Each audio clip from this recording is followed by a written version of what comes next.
Olá, graça e paz. Este é o canal Segunda Opinião Ricardo Costa. Eu falo com vocês daqui dos Estados Unidos e eu espero que todos vocês estejam bem. Você sabe o que é fazer a obra de Deus? Você acredita que as pessoas hoje, nos dias de hoje, dentro dos templos religiosos, dentro aí do templo de pedra, como que as pessoas chamam, dentro aí das quatro paredes, elas estão fazendo a obra de Deus? Eu já vou contar uma história para você, algo que eu vivi, presenciei, e eu vou dividir com vocês essa experiência e vou fazer um alerta para que as pessoas entendam de fato e de verdade que o que elas fazem dentro dos templos religiosos não é a obra de Deus. Você que não é inscrito nesse canal, te peço, se inscreva, ative as suas notificações, dando uma badalada no sino, dá o like e depois comente.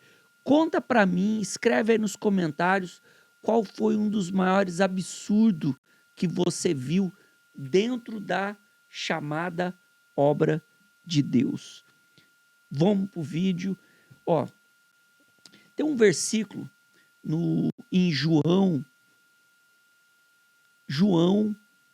6:28, fala assim: dirigiram-se, pois, a ele, perguntando: que faremos para realizar as obras de Deus? Respondeu-lhes Jesus: a obra de Deus é esta, que creais naquele que por ele foi enviado. E quem que foi enviado, o enviado de Deus, a não ser Jesus Cristo? Crê em Jesus Cristo, crê em Deus, essa é fazer a obra de Deus. Eu vou contar uma história para vocês de um rapaz. Eu conheço ele, eu tenho um grande carinho por ele, por tudo que eu vivi, que eu vi ele passando no período que ele estava fazendo a tal obra de Deus. Esse rapaz era um pastor da instituição Igreja Universal do Reino de Deus, e eu vivi algumas experiências perto dele, tudo, um bom rapaz, não era explorador da fé, embora obedecesse às diretrizes da direção da instituição, porque as pessoas têm que saber que os pastores da instituição Igreja Universal, na verdade, são arrecadadores de dinheiro para o Edir Macedo aumentar o seu patrimônio. Mas vamos lá. Esse pastor contou para mim uma experiência que, por ele não bater metas, não se esforçar para arrecadar muito, um regional pegou ele, escuta só, escuta para você ver se isso é fazer a obra de Deus. O regional pegou ele, a esposa dele, sábado, ó, vamos nos encontrar lá na igreja, eles chamam que lá de igreja, e se encontrou com o regional mandou ele e a esposa dele entrar dentro do carro, e eles andaram por quilômetros e quilômetros e quilômetros. Foram para lugar longe, distante. Isso a gente está falando de São Paulo. Foi para um lugar muito longe, um lugar deserto. Parou o carro e colocou ele, esse amigo, é um amigo, uma pessoa querida, ele e a sua esposa, soltou no meio do mato, um lugar longe, escuro, ermo, um local perigoso, e jogou ele lá, deu uns empurrão nele e falou: ó, não apareça na instituição, não apareça na igreja, você não vale nada, você é isso, xingou, deu uns empurrão nele lá, humilhou a esposa dele. Ele contou para mim na época, isso a gente está falando de muitos anos atrás, ele até temeu por sua vida, mas ele não desistiu e voltou, deu um jeito, andou a pé, pediu carona, tal, conseguiu uma locomoção, foi para casa e domingo de manhã ele estava lá na instituição. Esse rapaz, então pastor, ele veio para minha região e alguns meses depois veio para a região onde eu estava, justamente esse pastor que pegou ele e a esposa dele, levou para um matagal, longe, ermo, e abandonou ele. Esse pastor veio para a região. Como ele já tinha contado a história para mim, ele contou: o pastor que me levou para o meio do mato, eu e minha esposa, colocou a minha vida e a vida da minha esposa em risco, é esse que está aí. Agora eu pergunto para você, isso é fazer a obra de Deus? Isso, se sujeitar a circunstâncias dessa, isso é fazer a obra de Deus? Tem mais, eu vou contar mais. Esse rapaz, ele passou um tempo e a esposa dele ficou grávida e estava perto para dar à luz a um bebê, era uma menina. E quando estava, as esposas, elas tinham tinha um hospital lá, um pequeno hospital da igreja lá em São Paulo, que era levada as esposas para lá para fazer pequena cirurgia, partos, coisa desse tipo. E eu levei essa esposa algumas vezes lá no pré-natal e tudo, o pastor não pôde ir. Eu levei a esposa para fazer o pré-natal, eu e mais uma obreira. E que aconteceu que chegou o dia da criança nascer, de madrugada, a esposa chegou a hora e tal, e ligaram do hospital, ó, traz ela para cá, para ela ter o parto, né? E o pastor ficou, domingo de manhã, ele fez a reunião principal, a reunião dos obreiros, de manhã, 6 horas da manhã. Depois ele fez a reunião principal, 7 horas da manhã. Depois fez reunião com todos os grupos e a reunião das 9 ou 10, eu não lembro se era 9 ou 10, ele era de costume o auxiliar fazer essa reunião e ele cuidava dos grupos. Ele foi lá, conversou com o grupo de evangelização, conversou com os obreiros, mais uma vez tudo. Depois ele foi para São Paulo. A esposa dele já tinha dado à luz uma menina e tal. E o que aconteceu o quê? Pastores que não gostavam dele por ele não ser um bom arrecadador. Na época tinha um bispo, aquele lixo do bispo Luiz Cláudio, que não é mais bispo da instituição Igreja Universal. Um grupo de pastores falou para ele que ele abandonou a igreja e foi para São Paulo para ver o nascimento da filha dele, que ele não apareceu na igreja no domingo. E esse bispo, de vez de pegar o telefone ou procurar saber com obreiros, com os membros dessa instituição, se de fato esse pastor fez a reunião ou não, ele não quis saber, ele botou para fora, enxotou o pastor com a esposa, com a bebê recém-nascida, ele não quis saber, ele tocou, enxotou esse pastor da igreja. Ricardo, eu já vi coisas piores. Sim. Você viu uma pessoa próxima? O que aconteceu foi o quê?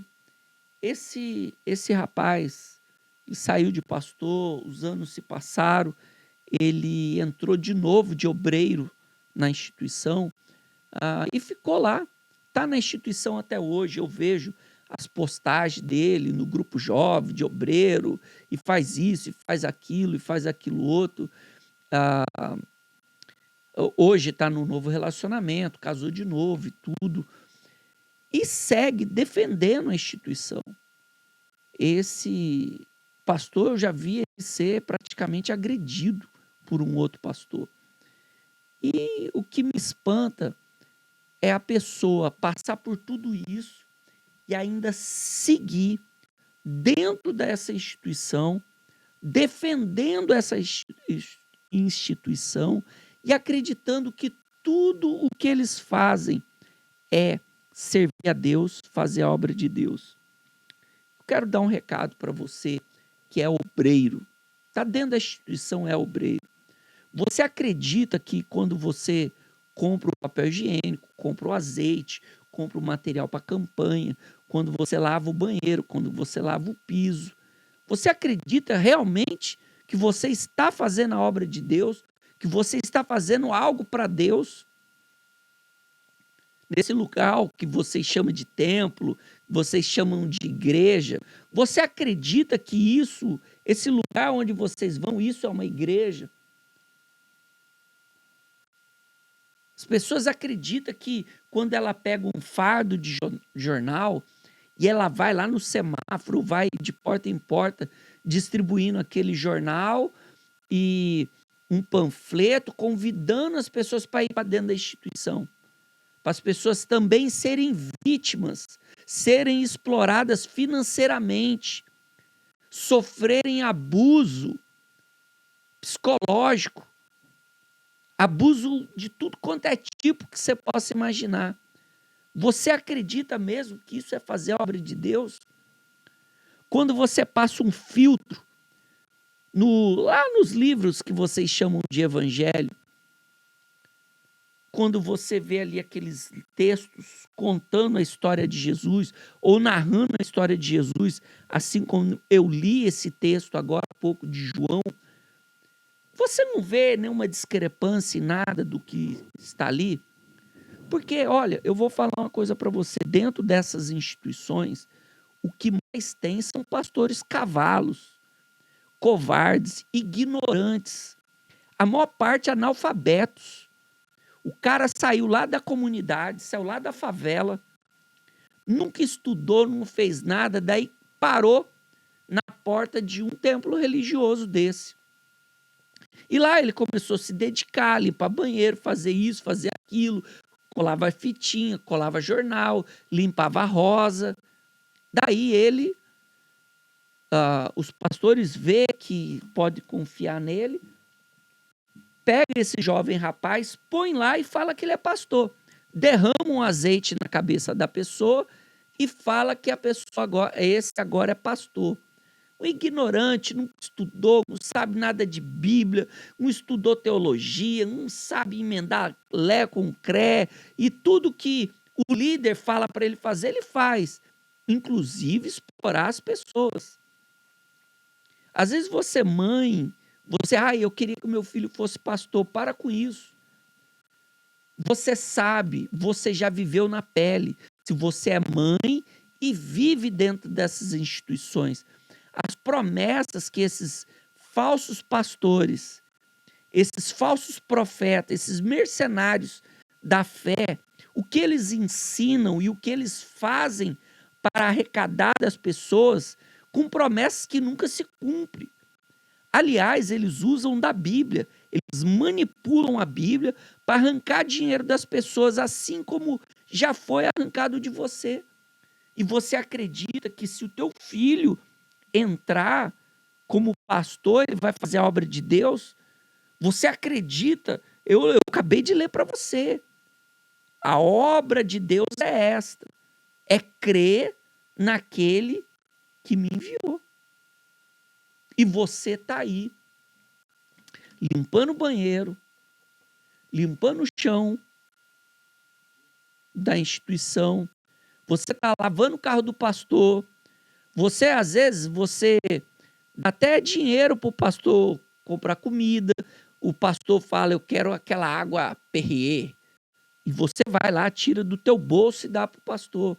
Você vê o pastor andando de carro do ano, carro de luxo, SUV, e você está aí andando a pé. Você, em 6 meses, você pega tudo que você tem e você coloca lá no altar dessa instituição. Isso é fazer a obra de Deus? Você realmente acredita que você, dessa maneira, está fazendo a obra de Deus? Eu faço essa pergunta para você. olha só o que esse jovem conhecido passou. Conheço ele, eu não vou citar o nome, porque ele está nas minhas redes sociais, ele está lá dentro da instituição ainda, perdão, ainda serve como obreiro e está lá dentro, iludido, falando que servir a Deus, fazer a obra de Deus é um privilégio. É um privilégio fazer a obra de Deus. Crer em Deus, crer em Jesus, crer e praticar as obras que Jesus fez. Aí sim, privilégio, viver com a vida totalmente controlada, você não tem um final de semana em paz, você não pode passear com a sua esposa sem ter que dar satisfação para um pastor, sem ter que falar para o bispo o que eu vou fazer. Você, quando vende um bem seu, você tem até medo que as pessoas ficam sabendo, porque o olho do pastor e do bispo vai ficar desse tamanho, porque você tem que dar o dízimo, porque você tem que sacrificar, porque você tem que pagar o jornal, porque você tem que pagar o ônibus quando tem caravana, você tem que comprar camiseta nova, você tem que comprar uniforme novo. E você aí sendo iludido, acreditando que isso, tudo que você faz é fazer a obra de Deus. E sem dizer aí o assédio moral que tem dentro desses lugares, agressões físicas, pastores destemperados, pastores psicopatas, maníacos, até uns tarados tem no meio também, porque inclusive tem aí até bispo denunciado por assédio sexual, você já sabe, né? Tem bispo, tem alguns bispos processados por assédio moral, assédio sexual, você já sabe, e por aí mais. E você acredita que você está fazendo a obra de Deus, trabalhando por um sistema corrupto, trabalhando por um sistema mercenário, um sistema que todos têm que trabalhar para o grande líder ficar rico, ficar cada vez mais milionário, comprar mais empresa. E aí o meu depoimento. Eu vivi essa história perto de uma pessoa muito querida. O sonho dele era continuar fazendo a tal obra de Deus, como assim eles acreditam, mas ninguém foi lá procurar saber se aquela história era verídica ou não. Você vê, né? A pessoa fez os deveres eclesiásticos dela. Quando ela foi lá ver a filha no hospital, que tinha acabado de nascer, dado apoio para a esposa, um grupo de pastores mentiram, que para mim são tudo uns covardes, uns frouxos, uns bunda mole, uns filhos do cão. Entenda da forma que você quer entender, filho do cão. E um pastor, um bispo, que é uma desgraça. É uma desgraça. Aquele bispo Luiz Cláudio é uma desgraça, sim. Tem gente que fala que ele é até uma biba, né? Mas tá bom, não tem problema não. Não tá mais na instituição, abriu também a sua empresa para arrecadar também e tá por aí. Eu peço para você, escreve nos comentários se você já sofreu um abuso desse tipo que eu contei de algum pastor, de um bispo ou até mesmo de um obreiro.